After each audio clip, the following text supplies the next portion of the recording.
Ճանապարհին երբ որ գալիս ենք, այնքան հետաքրքիր ճանապարհը սենց շատ լուսավոր էր, այս մի կողմը արևոտ, ամպերը գրեթե չկային, մեկ էլ մի պահ, չնայած ես քանի որ նոր վարորդ եմ, սենց փորձում եմ ճանապարհի չշեղվել, իմ ճանապարհին նայեմ, հանկարծ սենց ոնց որ զգացի, որ պետքա ձախ նայեմ, ու նայեցի տեսնեմ այդ Աղվերանի, Չարենցավանի կողմը, այս մի կողմը շատ արևոտ էր, ու այդ կողմը նենց ծանր սև ամպեր էին իջել, նենց էին իջել, սենց ներքև, սենց լավ երևում էր, էլի ծանր, ամպրոպային ամպեր էին, ու սենց ներսում զգում եմ, ասում եմ, կապ չունի որտեղ ինչա, ինչ փոթորիկներ են, ինչ ամպրոպներ են եկել, մի քայլենք ում արևա։ Հիմա ձեր կյանքում ես չգիտեմ, ինչ դժվարություններ են, ինչեր են եկել, մի քայլենք ում արևա։ Արևի Տերը Տերն է։ Գիտեք, եւ Աստված ձեր մեջ նաեւ զորություն է տվել, ասում է մառախուղը պատել է ազգերը, բայց Աստված այդ ամեն ինչի Տերն է։ Եթե թեկուզ մառախուղը պատել է ձեր ընտանիքը, ձեր կյանքի իրավիճակները, կապ չունի Աստված ձեր մեջ դրել է զորություն։ Հիսուսը ոնց էր, երբ որ փոթորիկի ժամանակ կանգնեց, ուղղակի մի հատ սաստեց, չէ, եւ փոթորիկը կանգնեց։ Այդպես էլ ձեր կյանքում դուք ունեք իշխանություն եւ ունեք այդ իշխանությունը, չթերագնահատեք, որ կանգնեք եւ ասեք՝ մառախուղը թող ծրվի։ Սև ամպերը թող գնան։ Սատանան հաղթանակ չունի ձեր կյանքում, որտեղ Հիսուսը այդ գինը վճարել է, որ հաղթանակ ունենա։ Միայն մտնում ենք մտնենք մեր կոչման մեջ։ Հիմա սիրելիներս, մեր խորագիրն սկզբում այդպես չէր։ Նենց դուրս եկել այս վերնագիրը ճիշտ ասած։ Տեսեք, երբ որ Հիսուսին մեկ անգամ հարց տվեցին, ասեցին ապահարզանի հետ կապված, ասեցին ճիշտ է արդյոք այդ ամեն ինչ որ Մովսեսն ասել է, եւ Հիսուսն ասեց, գիտեք Մովսեսը ձեր խստասրտության պատճառով ապահարզանի թուղթը թույլատրեց, բայց սկզբում այդպես չէր։ Ու գիտեք Հիսուսը եկավ աշխարհ ու ինքը հեղափոխական չէր, գիտեք շատ մարդիկ մտածում էին, Մեսիային իրանք սպասում էին ոնց որպես հեղափոխական ինքը պիտի գար, հեղափոխություն աներ, հռոմեացիներին վռնդեր, ինքը դառնար թագավոր, բայց Հիսուսը այդ ճանապարհով չէր եկել։ Հիսուսը որպես թագավոր եկել էր լրիվ ուրիշ ճանապարհ, եւ իր գլխավոր նպատակը վերականգնելն էր։ Ինքը ոչ թե ուղղակի ռեֆորմատոր էր, որտեղ կյանքում մենք լիքը տեսել ենք ռեֆորմատորներ, լավ, վատ եւ այլն, բայց Հիսուսը ոչ ռեֆորմատոր էր, ոչ էլ հեղափոխական էր։ Հիսուսը իրականում եկել էր վերականգնելու այն ամենը, ինչ որ սկզբում էր։ Հիմա եկեք հասկանանք սկզբում ինչ էր։ Մենք գիտենք, որ սկզբում Աստված ստեղծեց երկինքը, երկիրը, բոլոր լիությունները, այս ամեն գեղեցկությունը տվեց մեզ վայելքի համար եւ ստեղծեց մարդուն։ Ստեղծեց Ադամին, հետո ստեղծեց կնոջը եւ գիտենք այդ պատմությունները ինչ եղավ ցավոք սրտի, որ ասում են Եվայի ցեղը, հիմա մենք այդ պահին չենք անդրադառնալու իրականում։ Նայեք, մեղանչեցին մարդիկ Եվայի մասնակցությամբ, ինչևէ, մարդիկ մեղանչեցին եւ եկավ Աստծո պատիժը, անմիջապես։ Մենք տեսնում ենք, որ եկավ Աստծո պատիժը եւ Աստծո պատիժն էր կնոջը կավելացնեմ քո ծնունդի ցավերը եւ նաեւ սատանային, եկեք մի հատ այդ տեղը կարդանք, բացենք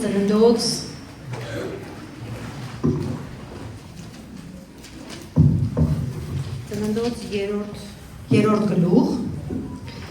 եւ ասեց սատանային. եւ ես թշնամություն եմ դնում քո եւ կնոջ մեջտեղը, քո սերունդի եւ նրա սերունդի մեջտեղը, նա քո գլուխը ջախջախի եւ դու նրա կարշավարը խայթես, եւ կնոջն էլ ասեց, որ կավելացնեմ քո ցավերը։ Ինչքան հետաքրքիր է, չէ՞, պատիժ է սա, կարելի է ասել անեծքի նման մի բան է, բայց դրա մեջ կա հույս։ Դրա մեջ կա հույս, որ ես դեռ ձեր հետ չեմ վերջացրել։ Դուք դեռ սերունդներ կունենաք, մարդկությունը կշարունակվի։ Այդ մարդկության մեջից կծնվի մեկը, կնոջից կծնվի մեկը, կջախջախի սատանայի գլուխը։ Այսինքն իրականում այդ ամենի մեջ նույնիսկ հույս կար, շատ մեծ հույս կար։ Ու անմիջապես դրանից հետո մենք կարանք տեսնենք, որ արդեն 20-րդ խոսքում, երբ որ Աստված պատիժները ասում է, Ադամին էլ ասում, մենք տեսնում ենք անմիջապես, որ Ադամն իր կնոջ անունը Եվա կոչեց, որովհետև նա եղավ բոլոր կենդանյաց մայրը։ Այսինքն մինչև մեղանչելը կին էր, անուն չկար։ Ադամը միանգամից նույնիսկ այդ իր պատժի անեծքի մեջ հասկացավ, որ կինը կնոջ միջոցով շարունակվելու մարդկությունը, կնոջ միջոցով կյանք է լինելու, ու անունը Եվա դրեց։ Հիմա գիտեք, եկեք ուսումնասիրենք Եվա անունը։ Եվա անունը ուրեմն առաջացել է, մի քիչ այսօր պատմական էքսկուրսներ ենք էլի անելու, Եվա անունը առաջացել է եբրայերեն Խավա կամ Հավա բառից։ Եվ ինչ է նշանակում։ Այդ բառը նշանակում է ապրել, կենդանի լինել, միևնույն ժամանակ նշանակում է կյանք տալ կամ ապրեցնել։ Այսինքն Եվայի էությունը կյանք տալ, ապրեցնել, ինքն էլ կյանք էր։ Մենք եկեք մեր վրա չվերցնենք էլ այդ բանը, որ Եվայի ցերեք, ունեցած եք, սենց եք, նենց եք, այդ ամենը անցել է։ Քրիստոսն է դրա վերականգնելու եւ այն ամենը վերականգնել, ինչ որ սկզբում էր։ Սկզբում Եվան կյանք տվող էր։ Նույնիսկ անեծքից հետո, պատժից հետո, պատկերացնում եք, կյանքը նրանից էր։ Գիտեք, մենք կանայք ենք ու Աստված մեր մեջ դրել այդ զորությունը ապրեցնելու, մեր ընտանիքներում, ամեն տեղ, որտեղ մեր ոտքը դնենք,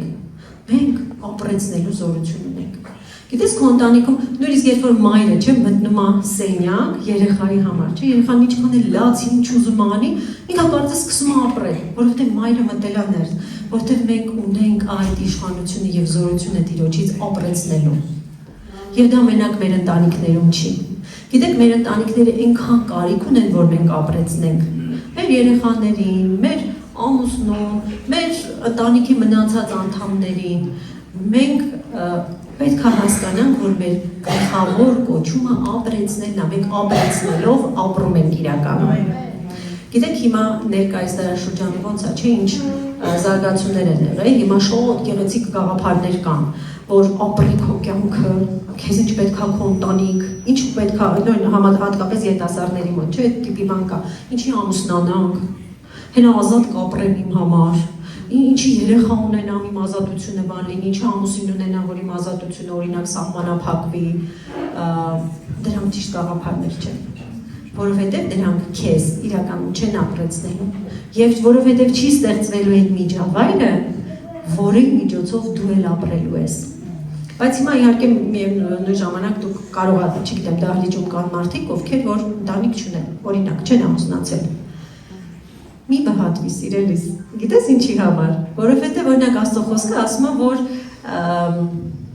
նրանք ովքեր որ իրանց ներքինացրել են Տիրոջ համար, նրանք ասում են ամուսնացածները մտածում են կենցաղային բաների մասին եւ այլն, լիքը արդեն հավատքի հարցեր երկրորդային է դառնում։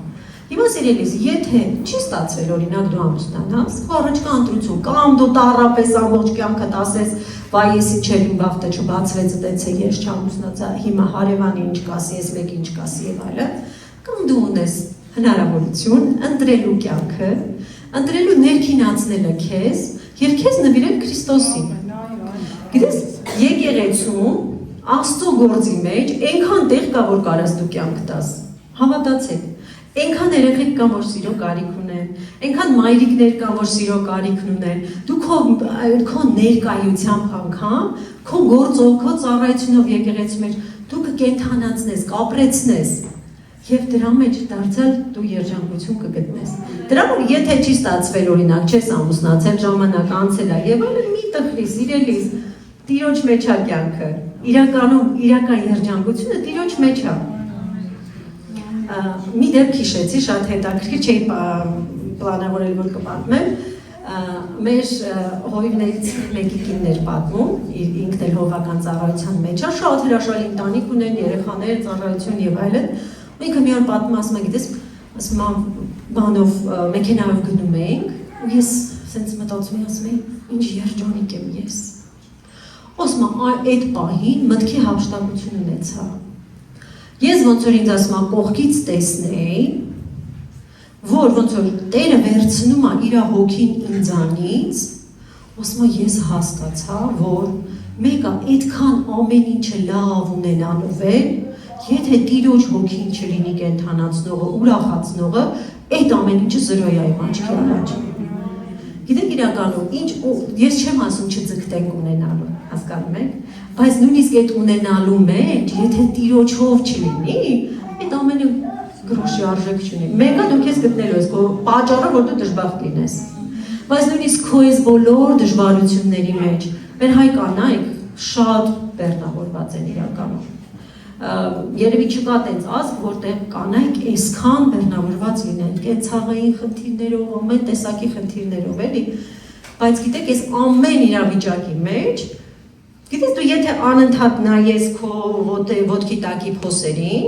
դու քո համընթացքը կդանդաղի, համենակ փոսերը կտեսնես, կսկսես անիծել այդ փոսերը, փոխանակ ասենք օրինակ, ուժ գտնես գնաս ավազը բերես, լցնես օրինակ, փոսը լցնես։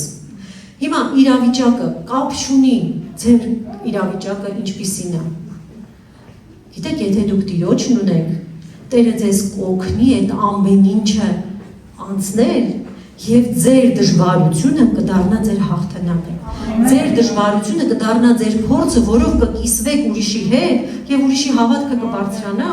եւ դուք կկարողանաք էլի ապրեցնել։ Դրա համար սիրելիներս, մի դեղեք նեղություն, Հիսուսն ասեց նեղություններ էլ կգան, ամեն ինչ էլ կգա, ոչ մեկ ձեզ չի կարող խոստանալ, որ ձեր կյանքը հալած, յուրի հետ պես գնալու։ Մենակ էլ որ մենք թշնամի ունենք, գիտենք նրա անունը, գիտենք որ ինքը ամեն ինչ անում է, որ մեր կյանքը վատ լինի, ինչքանով է ստացվում, ինչքանով չի ստացվում, բայց ինչ էլ եթե իրան օրինակ մի քիչ թվա թե հաջողում է, բայց եթե դու ուրախություն ունենաս, Տիրոջով գնաս, դու հաղթելու ես, իր գլուխը ջախջախելու ես, այնպես ինչպես որ ծննդոցում գրված է։ Հիմա մի քիչ էլի հետ գնանք, երբ որ դեռ կինը չէր ստեղծվել, երբ որ կինը դեռ չէր ստեղծվել, Աստված տեսավ, որ Ադամը մենակ է, եւ ասեց լավ չի, որ մարդը մենակ լինի։ Եվ իրեն հարմար օգնական ստեղծա։ Հարմար օգնական։ Օգնական բառը եբրայերեն էզր բառն է։ Շատ հետաքրքիր է, մեզ թվում է մենք օրինակ ոնց ենք պատկերացնում, չէ՞, կյանքում օգնական, օրինակ երբ որ տնօրենի օգնականն է, դու արդեն մտածում ես, որ ինքը իր սուբորդինացիա կա, ինքը ավելի ցածր է դիրքով, չէ՞։ Մտածում ես ինքը ավելի քիչ կարողություններ ունի, ավելի ցածր մեկն է։ Բայց իրականում պատկերացրեք, որ էզր բառը օգնական։ Աստվածաշնչում մի շարք տերերում օգտագործվում է Աստծուն նկարագրելու համար։ Այսինքն, երբ որ Աստված ասում է ես քո օգնականն եմ, Սաղմոսների մեջ լիքը տեղ ես քո օգնություն եմ, օգտագործված է հենց այդ էզր բառը։ Մովսեսը երբ որ իր զավակներին անվանակոչում էր, երկրորդ զավակի անունը դրեց Եղիազար, Էլիեզեր։ Էլի, Աստված իմ օգնականն է։ Աստված իմ օգնականն է։ Հիմա ինչ եք պատկերացնում։ Փաստորեն Աստված բնութագրեց կնոջը նենց բառով, որը բնութագրում է նաև իրան։ Հիմա կինը եկեք մատ հասկանանք, ստորադաս մեկն է, քիչ կարողություններ ունեցող է, ցածր մեկն է, երբի չէ, որտեղ Աստված է իրան բնութագրում է որպես էզր բառով օգնական։ Այսինքն, սիրելիներս, դուք ձեզ մի նայեք, որ դուք ստորադաս եք, ես հիմա չեմ ասում գնանք եւ ձեր ամուսնուն ասեք, ես հավասար եմ, տունը գրիվ չգցեք, դրա մասին չի խոսքը ժողովուրդ ջան։ Ես ուզում եմ մենք հասկանանք, մենք որպես արարած, Աստված երբ որ արարել է, մեր մեջ ինչ ա դրել իրանից։ Գիտեք, կինը մարդկության համար Աստծո աստվածային օգնությունն է մարդկությանը։ Դրա համար դու քեզ երբեք չնայես որպես մեկը, որ անիծված է, մի նայ որ մեկը, որ արժեքը ցածր է, բնականաբար առավել եւս Քրիստոսի մեջ, երբ ասում արդեն Քրիստոսի մեջ արու եւ եք չկա։ Ինչևէ, դեռևս մարմնի մեջ ենք, դեռևս մենք կին ենք, աղջիկ ենք, բայց մենք աստվածային օգնությունն ենք այս աշխարհում։ Իրականում աստվածային օգնություն ենք։ Գիտեք, կանանց միջոցով Աստվածաշնչում մենք տեսնում ենք լիքը շատ հետաքրքիր բաներ։ Նույնիսկ տեսնում ենք ռազմական հաղթանակ Իսրայելի կյանքում կանանց միջոցով։ Այսինքն, եկեք մեզ չթերագնահատենք, եկեք մեզ գնահատենք այնպիսին, ինչ չեմ ասում գերագնահատենք, բայց գնահատենք մեզ այնպիսի արժեքով, ինչպիսի արժեք, որ Աստված դրել է մեր մեջ։ Հիմա եկեք նայենք Աստվածաշնչում, այսօր մի քանի որ կանանց թեման է, մենք մեր աղջիկներով ենք խոսում, ես ուզում եմ շատ օրինակներ նայենք կանանց, Աստվածաշնչյան կանանց օրինակներ եւ ամեն մեկից մենք բան ունենք սովորելու։ Գիտեք, իրանց մասին Աստվածաշունչը եթե գրում է, ուրեմն իրանք արժանի են ինչ-որ մի կարևոր բաներ իրանց միջոցով կատարվել կամ իրանք մի կարևոր որոշում են կայացրել։ Բոլորս գիտենք Սառային, չէ՞, Աբրահամի կին Սառային։ Էլի չենք նայում բոլոր թերությունները։ Եբրայեցիս 11:1 ասում է հավատքով Սառան ինքն էլ սեր մառնելու զորություն ընդունեց եւ տարաժամ հասակի մեջ որդի ծնեց, որովհետեւ հավատարիմ համարեց խոստացողին։ Սիրելիս, կապ չունի դու ինչ իրավիճակում ես, ինչ տարիքում ես, դու գիտես որ Աստծո խոսքը սերն է։ Դու գիտես որ կարող ես Աստծուց խոսք վերցնել, սերմ վերցնել եւ քո մեջ ծնվի Աստծո ծրագիրը, Աստծո երազանքը, Աստծո կամքը, դու դա կրես, դու դա ծնես եւ դա երևա եւ դա մեծ բան լինի։ Դու ունես այդ զորությունը Տիրոջից խոսք վերցնելու։ Փնտրեք Տիրոջից ձեր իրավիճակի համար ձեր խոսքը։ Հավատքով վերցրեք այդ խոսքը։ Կապ չունի մի նայեք դուք ամուլ չեք այսպես ասած, ձեր կյանքի հնին մի նայեք ինչ արել եք երևի չի ստացվել։ Մի նայեք այդ բաներին, հավատքով վերցրեք Աստծո խոսքը որպես սեր եւ ոնց որ մեղքն է հղիանում, չէ, հետո ասում ծնվում է մեղք, նույն ձևել Աստծո խոսքը կարա մեր կյանքում որպես սերմ գա եւ ինքը զարգանա եւ լինի նաեւ Սուրբ Հոգու պտուղները լինեն մեր մեջ։ Այսինքն մենք Աստծուց ունենք շատ կարևոր զորություն սեր մառնելու։ Եվ սերմը Աստծո խոսքն է։ Հետո մենք կարանք նայենք, կուզենայի անդրադառնալ նաև այս դեպքին, հիշում եք, չէ, որ Իսրայելը արդեն գնացել էր գերության մեջ, իրանք շատ էին աճել եւ փարավոնը ուզում էր սպանել երեխաներին, արուզավակների, որպեսզի Իսրայելը չշատանա։ Եվ Ելից 1:15-ում, 17-20-21 խոսքերում սա ենք կարդում։ Եգիպտոսի թագավորը խոսեց եբրայեցիների մանկաբարձների հետ, որոնց մեկի անունը Սեփրա եւ մյուսի անունը Փուա էր։ Բայց մանկաբարձները Աստվածանից վախեցան եւ չարին, ինչպես ասել էր նրանց Եգիպտոսի թագավորը, այլ արուներին ողջ էին թողնում։ Եվ Աստված մանկաբարձներին բարիք արավ եւ ժողովուրդը շատացավ եւ խիստ զորացավ եւ եղավ որ մանկաբարձներն Աստվածանից վախենում են եւ նա նրանց համար տներ շենեց։ Հիմա տեսնում ենք երկու հրյա մանկաբարձներ, որ փարավոնի առաջ էին կանգնած։ Ըստ էության իրանք ելք չունեին։ Փարավոնի հրամանը կատարելու իրանք չկատարելու ելք չունեին։ Ինչ անելու, սպանելու զավակներին։ Չգիտեմ ես այս տարածաշրջանում այդ խնդիրը կա թե չկա, բայց գիտեմ, որ ավելի Վարդենի Իսպան այդ կողմերում շատ մեծ խնդիր կա աբորտների հետ։ Ես գիտեմ, որ նույնիսկ հիմա կա սերունդ, որ այդ տարածքում աղջիկներ չկան, որ ամուսնանան տղաները, որտեղ այնքան աբորտ եղել, մենակ այդ բանի հետ կապված, որ մենք կանացով ենք ճիշտ տղաներն են այստեղ կարողանում, բայց այս թեմայի մասին չգիտեմ ինչի ուզում եմ խոսամ սիրելիներս։ Գիտեք, փարավոնը ուզում է սպանի երեխաներին։ Սատանան ուզում է սպանի երեխաներին։ Սիրելիս, եթե քո կյանքում այնպիսի ելանելի իրավիճակ կլինի, որի ելքը կլինի այն, որ դու դիմես այդ քայլին, կամ մի արա սիրելիս, դա փարավոնի ծրագիրն է։ Գիտես, Աստված ամեն մի երեխայի համար իրականում ծրագիր ունի։ Ամեն մի երեխան իր սրտի երազանքն է։ Եկեք մենք չմիջամտենք Աստծո գործերի մեջ, ինչ գիտես, կարող է այդ երեխան, որին դու պատրաստվում ես օրինակ սպանել, դառնալու շատ մեծ մեկը, եւ Աստծո մեջ, եւ հասարակության մեջ։ Մենք չգիտենք այդ ամեն ինչը։ Ես չգիտեմ ինչի համար եմ այս ամենը խոսում, բայց ցավոք սրտի նաեւ եկեղեցիներում հանդիպում այդ ամեն ինչը։ Դա փառաբանի ծրագիրն է։ Իսկ եթե դու դա արել ես, եղել ա քո կյանքում, թեկուզ միջև Քրիստոսին ճանաչել է, ինչու՞ չէ Քրիստոսից հետո, սիրելիս, ամեն դեպքում Քրիստոսն ունի վերականգնում քո համար։ Իրականում ունի Քրիստոսը վերականգնում։ Մենք ունենք այնպիսի Աստված, ում առջև երբ որ մենք ապաշխարում ենք, ինքը մեզ մաքրում, սրբում է։ Ուզում եմ ասել, եթե նույնիսկ եղել է, մի ընկեք արդեն այդ բեր ինչ եղել է, սիրելիներս։ Բայց դուք էլ չգիտեք, սկեսուր մայրիկներ եք, փորձեք, աջակցեք, որպեսզի երեխաները ծնվեն։ Հետո ես գիտեմ Հայաստանում շատ կան, որ հենց նույն սկեսուր մայրիկները իրանք են որոշում երեխան ծնվի, չծնվի, սեռը ինչ լինի, չլինի, ծուխը շարունակում կլինի, չի լինի եւ այլն։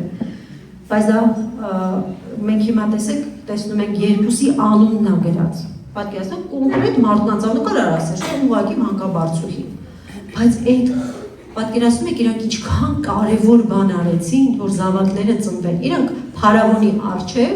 կարար եթե բարձվել իրանք գլխատեր, բայց չնեմ Աստված իրանք իմաստություն տվեց, չգիտեմ ինչ արեց եւ ասում Աստված իրանք շատ օրհնեց։ Այսինքն մասնակից չդառնանք սատանայի ծրագրերին։ Նայենք Մովսեսի քույր Մարիամին, քույր Ելից 15:20-21-ը։ Եվ Ահարոնի քույր Մարիամ Մարգարեուհին թմբուկը ձեռքն առավ եւ բոլոր կանայքը թմբուկներով ու բարերով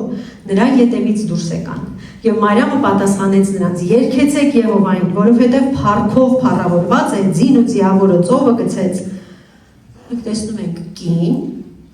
ով մի ամբողջ կանանց բանակի ոտքի հանեց, որպես Մարգարեուհի եւ փառաբանության առաջնորդ։ Գիտեք, կանայք իսկականից շատ իրանց մեջ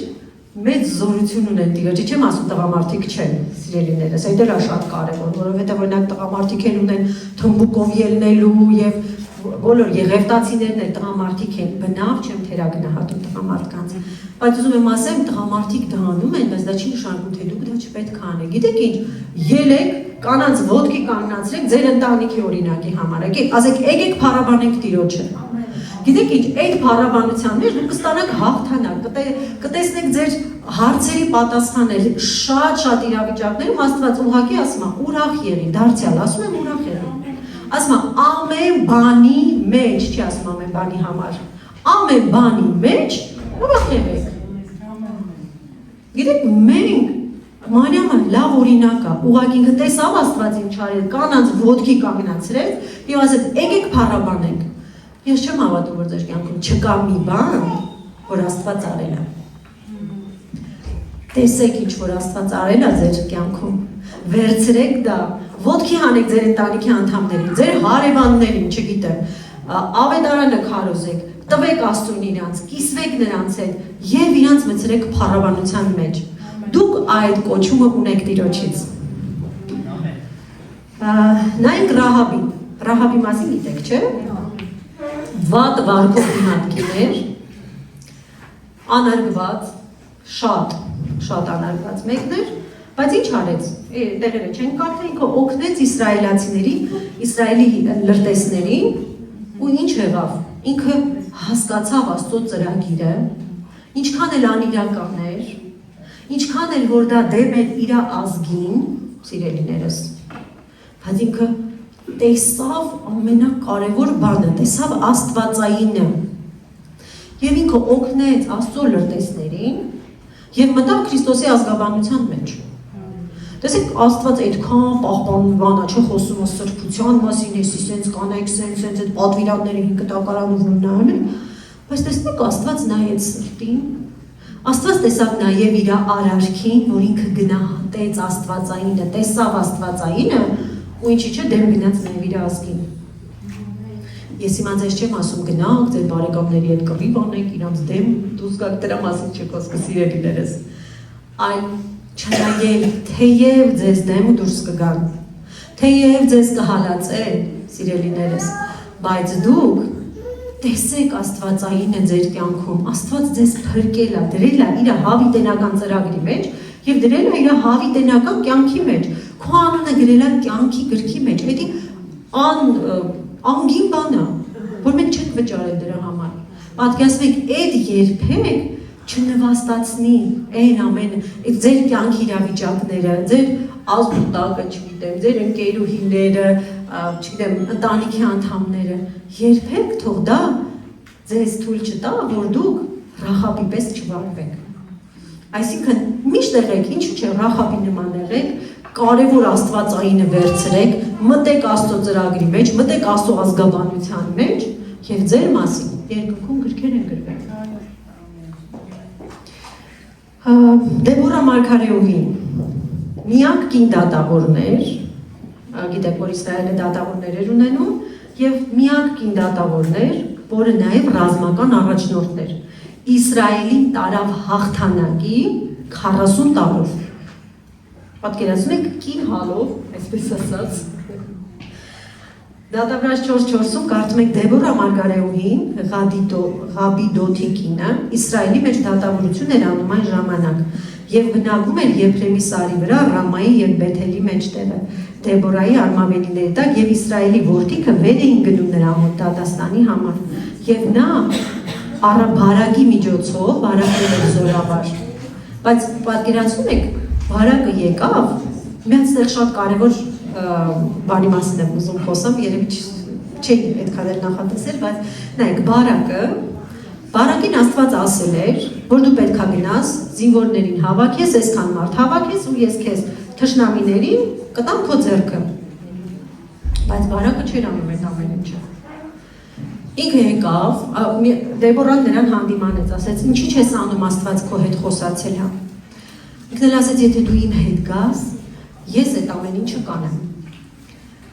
Ինքն էլ Դեբորան էլ բայց ինչ ասեց իրան, ասեց հետո կկարդակ այդ պատմությունը, բայց Դեբորան սենց բան ասեց, այ դու որ չգնացիր հենց ի սկզբանե, սպասում ես, որ ես էլ գամ, մեր բառացի խոսքերով ասեմ էլի, Աստված քեզ հաղթանակը կտա, բայց կտա ողն կնոջ ձեռքով։ Գիտեք ինչ կա, երբ որ իրականում տղամարդիկ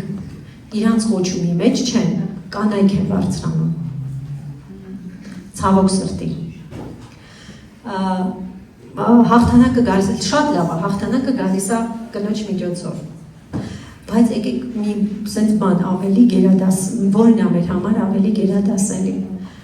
Մեր կողքի ամուսինները, եթե Տիրոջը չեն ճանաչում, եկեք, նենց անեք, որ իրանք ճանաչեն մտնեն իրանց կոչումի մեջ, որ իրանք իրանց հաղթանակները տանեն, ու ստիպված մենք չմտնենք դրա մեջ։ Գիտեք, մենք կարանք ապրեցնենք մեր ամուսիններին, Աստծո խոսքը ասում է, ով կին կարող է ապրեցնես քո ամուսնուն։ Գիտեք, այո, մենք ժամանակներ ունենք, որ կարող է ծնկել, լացենք մեր ամուսինների համար ու կարող է նրանք փրկվել։ Փրկվելուց հետո, եթե ձեր ամուսինները ոնց որ փրկված են, ինչքան կարաք իրանց բարձրացրեք։ Մենք սիրում ենք, չէ՞, ասենց ցույց տանք, որ մենք ուժեր ենք, էս ենք անում, մեն ենք անում, ոնց որ նույնիսկ երբեմն ընտանիքի մեջ էլ լինում մրցակցություն կնոջ եւ ամուսնու եւ կնոջ միջեւ։ Դից ոնց որ չերևացող, բայց լավ երևացող sense մրցակցություն է։ Կինը հոզում է ինչ-որ մի բան ապացուցի ամուսնուն։ Չէ՞ սիրելիս, ընդհանրապես կարիք չկա։ Ամուսնուդ Արաքինի կնոջ այդ Արաքած 30-րդ գլուխը, որ Արաքինի կնոջ մասին պատմում է, չէ՞, ասում է իր ամուսինը թագավորների հետ էր նստում։ Գիտես,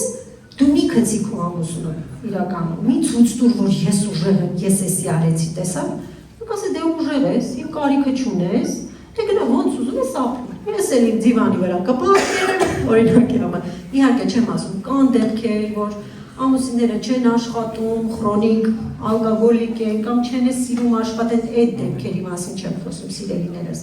Ես խոսում եմ այն իրական դեպքերում, որ մենք ընտանիքներում կարանք մեր ամուսիններին բարձրացնենք, որ իրանք թագավորների հետ նստեն։ Ու հավատացեք, նենց չի էլի, որ Դեբորան ինքը չէր ուզում, ինքը տաներ հաղթանակը։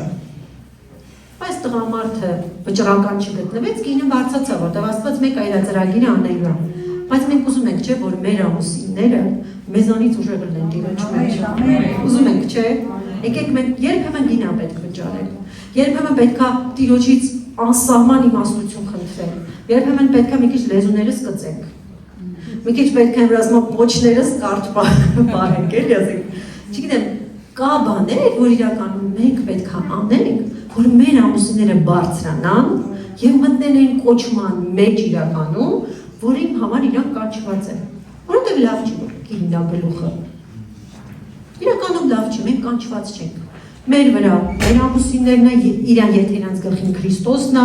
դա ամենաճիշտ տարբերակն է։ Ուրեմն եկեք նենց անենք, որ մեր ամուսինը, որ մեր գլուխն է, իր գլուխն էլ Քրիստոս է լինի։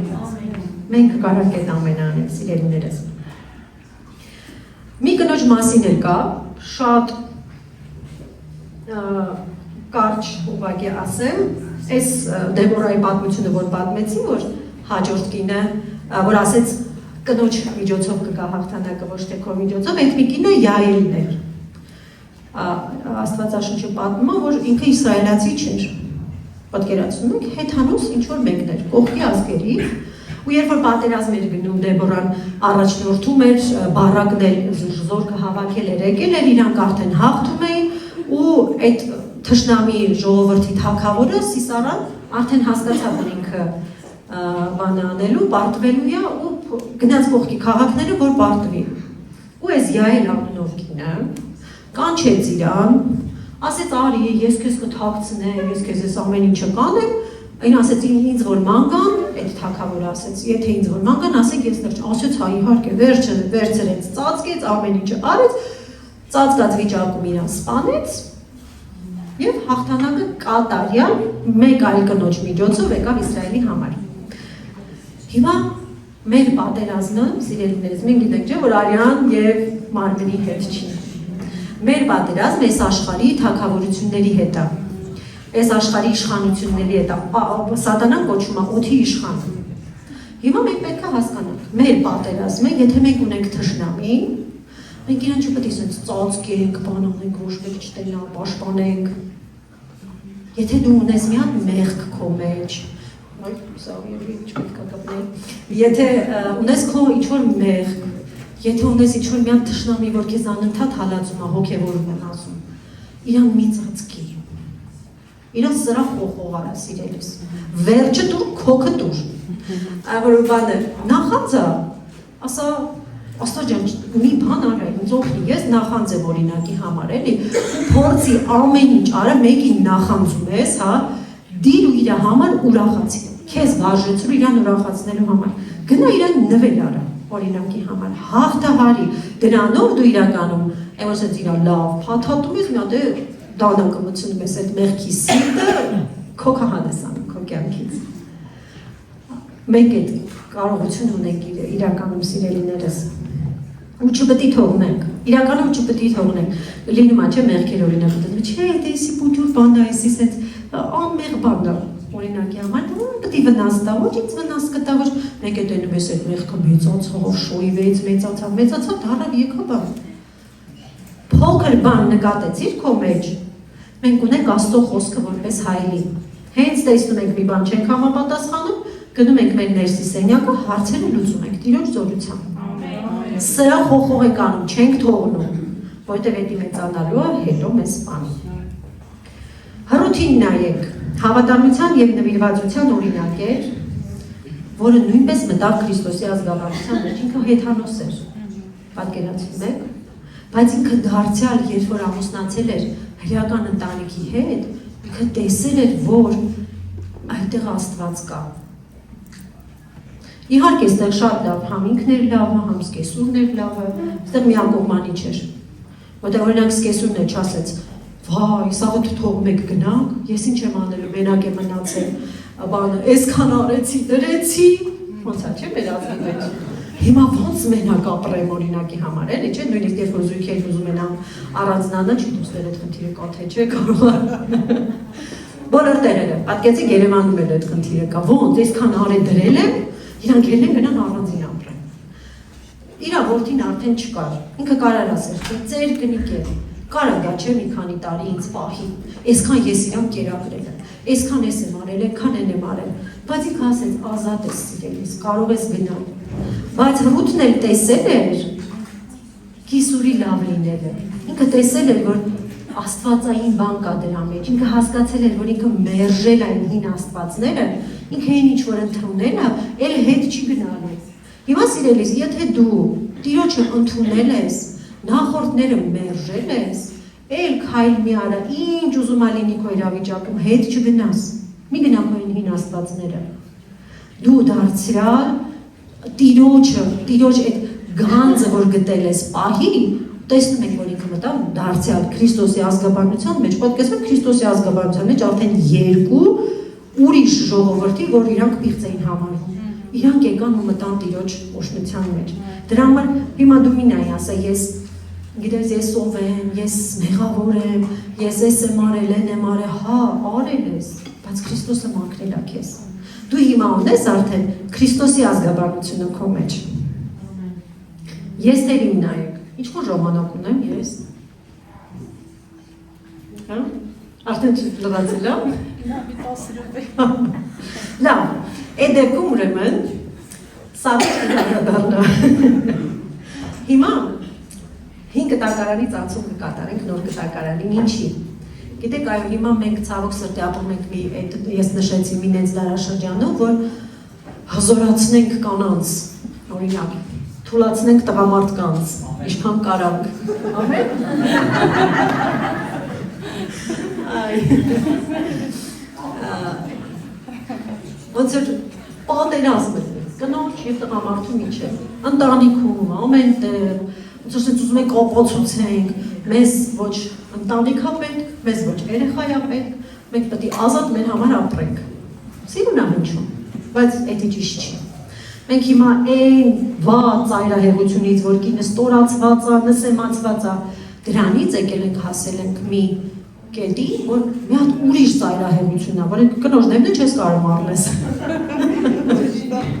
Ճիշտ առումով եմ ասում, ես կնատյաց չեմ, հավատացեք էլի, բայց ամեն ինչ պետք է ճիշտ լինի։ Հիմա ճիշտ, ուզում եմ ասեմ, սկզբում այդպես չէր։ Հիմա որ սենց է, սկզբում այդպես չէր։ Մենք նայեցինք 5 կտակարանի դարաշրջանում ոնց էր։ Եկեք հիմա նայենք նոր կտակարանի շրջանում ոնց էր։ Քրիստոսի ժամանակ կան նայենք ոնց էին։ Իրանք ինչ էին, ինչպիսին էին կան նայենք Քրիստոսի ժամանակ։ Մենք կարող տեսնենք, որ Աստվածաշունչի լիքն է, մենք տեսնում ենք լիքը կանանց,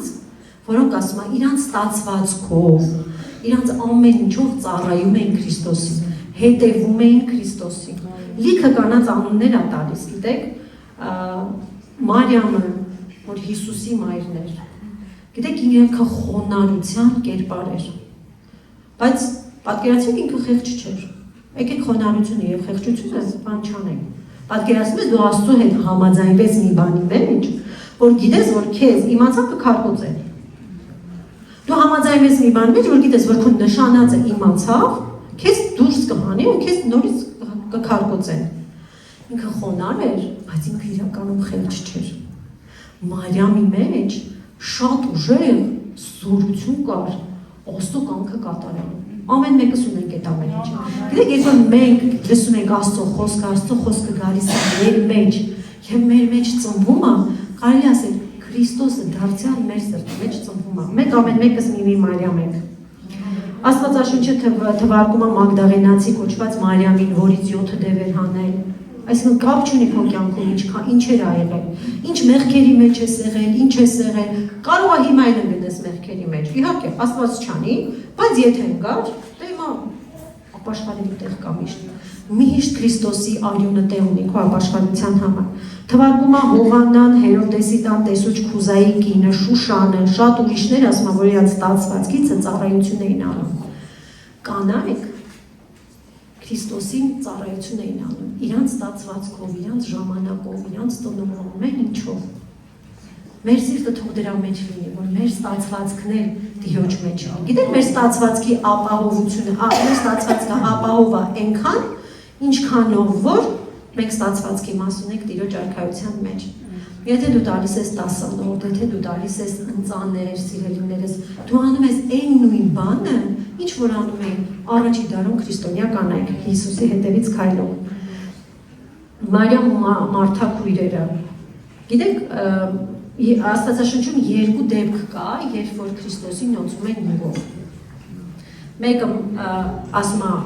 ուղղակի մի հատ կին էր, որը մեղքերի մեջ էր, մյուսներ հենց բաններ, Մարիամներ, ուրիշ Ղազարոսի քույր Մարիամներ, որ ինքը ճանաչել էր Քրիստոսին, Ղազարոսի հարությունից հետո ինքը նարդոսի յուղը չխնայեց, բերեց Քրիստոսի ոտքերի առաջ դրեց եւ ասում է Հիսուսն էլ գովեց նրան ու ասեց սա իմ թաղման ու հարության համար է անում։ Այսինքն գիտեք, երբ որ մենք չենք խնայում եւ մենք Տիրոջը ծառայում ենք ինչու՞ չէ նաեւ մեր ստացվածքով, դա մարգարեական բան է։ Դու չգիտես դու ինչի համար ես անում, դու չգիտես որ մեկի, որ ընտանիքի կորած անդամի փրկության համար ես անում, մահվան ու հարության, որ ինքը կմեռնի իր մեղքերի մեջ եւ Քրիստոսով հարություն կառնի։ Գիտեք, դուք բաժնեկից եք տարօրինում Տիրոջը, Տիրոջ ծրագրերի մեջ ու շնորհակալ եք ձեր ամեն մեկի զոհի, տասանորդի համար։ Կեցեք։ Աստված հավատարիմ սերտերին երբեք չի մեռնի։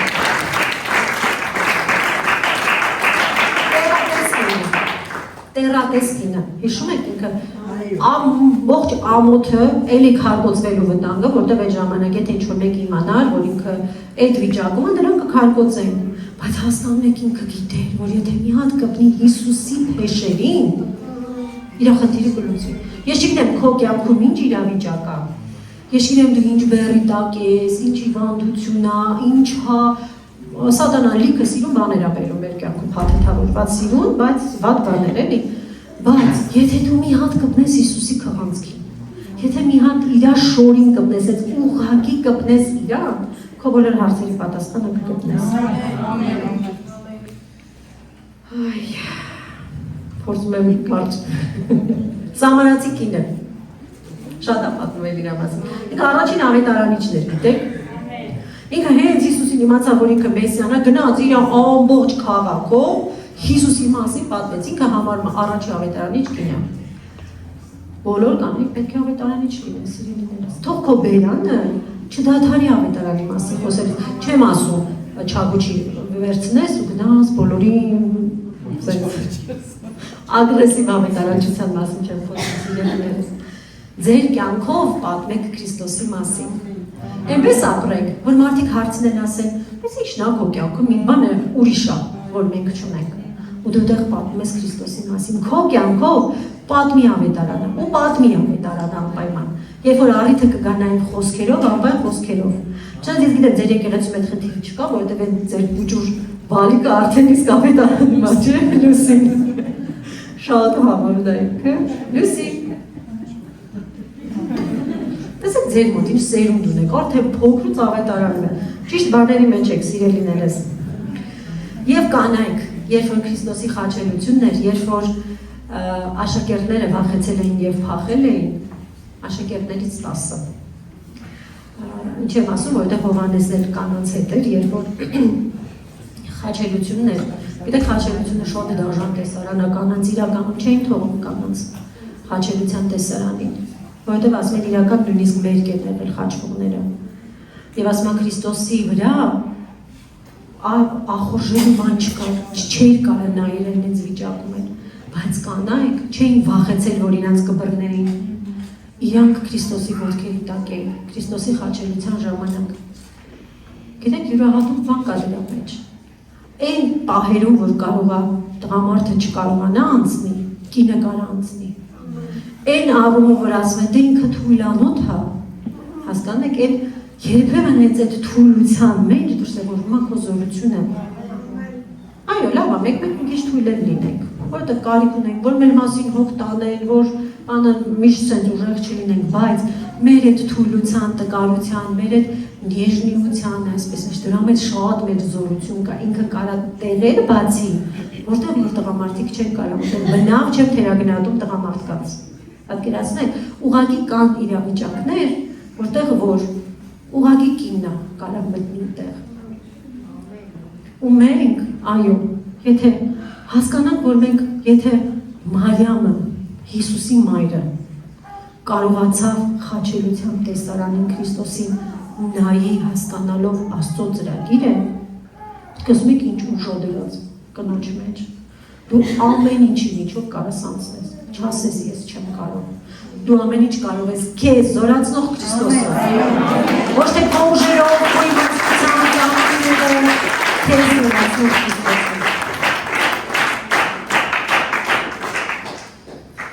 Մի խոսքով շատ կանանց Աստվածաշունչը թվարկում նոր կտակարանում, չթվարկեմ, լիքը մարդիկ և հրյաներ էին կանանցից, և հեթանոսներից արդեն դարձի եկած, Տիմոթեոսի տատիկ Լիդիան, օրինակի համար, որ պատկերացնեք արդեն սերունդներով, ինքը Տիմոթեոսի նման թոռեր ունեցել, պատկերացնեք, այսինքն իրանց մեջ, իրանց ընտանիքում Աստծո խոսքը, որ ինքը նշվում է որպես Տիմոթեոսի տատիկ, պատկերացնեք, այսինքն հավատացեք սիրելիներ, իրանց բոլորի անունները, որ գրված Աստվածաշնչում, իրանք կարևոր ազդեցություն են թողել, ինչ-ինչ իրավիճակներում, ինչ-որ մարդկանց կյանքում, դուք ամեն մեկը իրանցից պակասը չեք։ Մենք ունենք թանկագին Սուրբ Հոգին, որ Հիսուսը գնաց, որ ինքը գա մեր մեջ լինի։ Ու Աստծո հոգով մենք ունենք մեծ զորություն, ազդեցություն թողելու։ Գիտեք, ամեն մեկս մեր չափն ունենք։ Ամեն մեկից Աստված իր չափն է պահանջում։ Դու մի նայ որ ասեք, դες ինքը տեսես բաներն Աստծո մեջ անում, ես ով եմ, չես սիրելես։ Դու կարող ես մի հատ ավետարանես, մի հատ երիտասարդի, որ հետո դառնա շատ ուժեղ Աստծո ծառայող։ Ու քո վարձքը կարող է ավելի շատ լինի, քան այն մարդը, որ մտածում է, «Վայ, ես իրան չեմ հասնի»։ Եկեք համեմատության մեջ չնենք, եկեք հասկանանք մեր չափը Տիրոջ մեջ, այդ չափի մեջ հավատարիմ լինենք, իմանանք, որ այդ չափի մեջ Տերը մեզ զորացնելու ինչքան է դժվար լինի, ու չափին դուք մի նայեք իրականում, դուք ձերինի մեջ հավատարիմ եղեք, ու ոնց որ իրանց անունները գրված էին այս գրքի մեջ, ես հավատում եմ, որ երբ որ մենք երկինք կգնանք սիրելիներս, մեր ամեն մեկը արածների, չարածների, ամեն ինչի մասին գիրք է գրված լինելու, գրքում մեր անունը գրված է լինելու, որ մենք ես արեցինք, այն արեցինք, Քրիստոսի համար ես արեցինք, պատկերացնեք գնանք երկինք, տեսնենք մեր արարքներ ու մենք չամաչենք, դրա համար ինչ ապենք, որ մենք ամուր կպնենք Քրիստոսին, մեզ գտնենք Քրիստոսի մեջ, ոչ թե նրա մեջ թե աշխարհ ինչ ասում քո մասին, ընդհանրապես, բանտը մի դեր։ Դու նայ Քրիստոսը ինչ ասում քո մասին, Աստված ինչ ասում քո մասին, կամ ամբողջ աշխարհը դժգոհ լինի քեզանից, բայց եթե Քրիստոսը քեզանից գոհ է, ամեն բանը դա սիրելիներ։ Գտեք ձեզ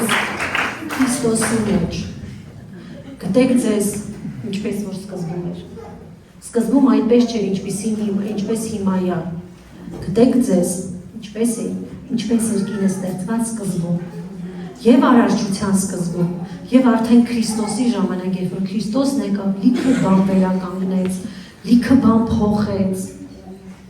Եկեք մեզ այդ պրիզմայով նայենք, երբ որ մեզ ինչ-որ մեկը մի բան կասի, կասես Աստվածաշունչի իմ մասին ես ասում։ Ետիցս գնաց Սատանա։ Այսքան է սիրելիներս։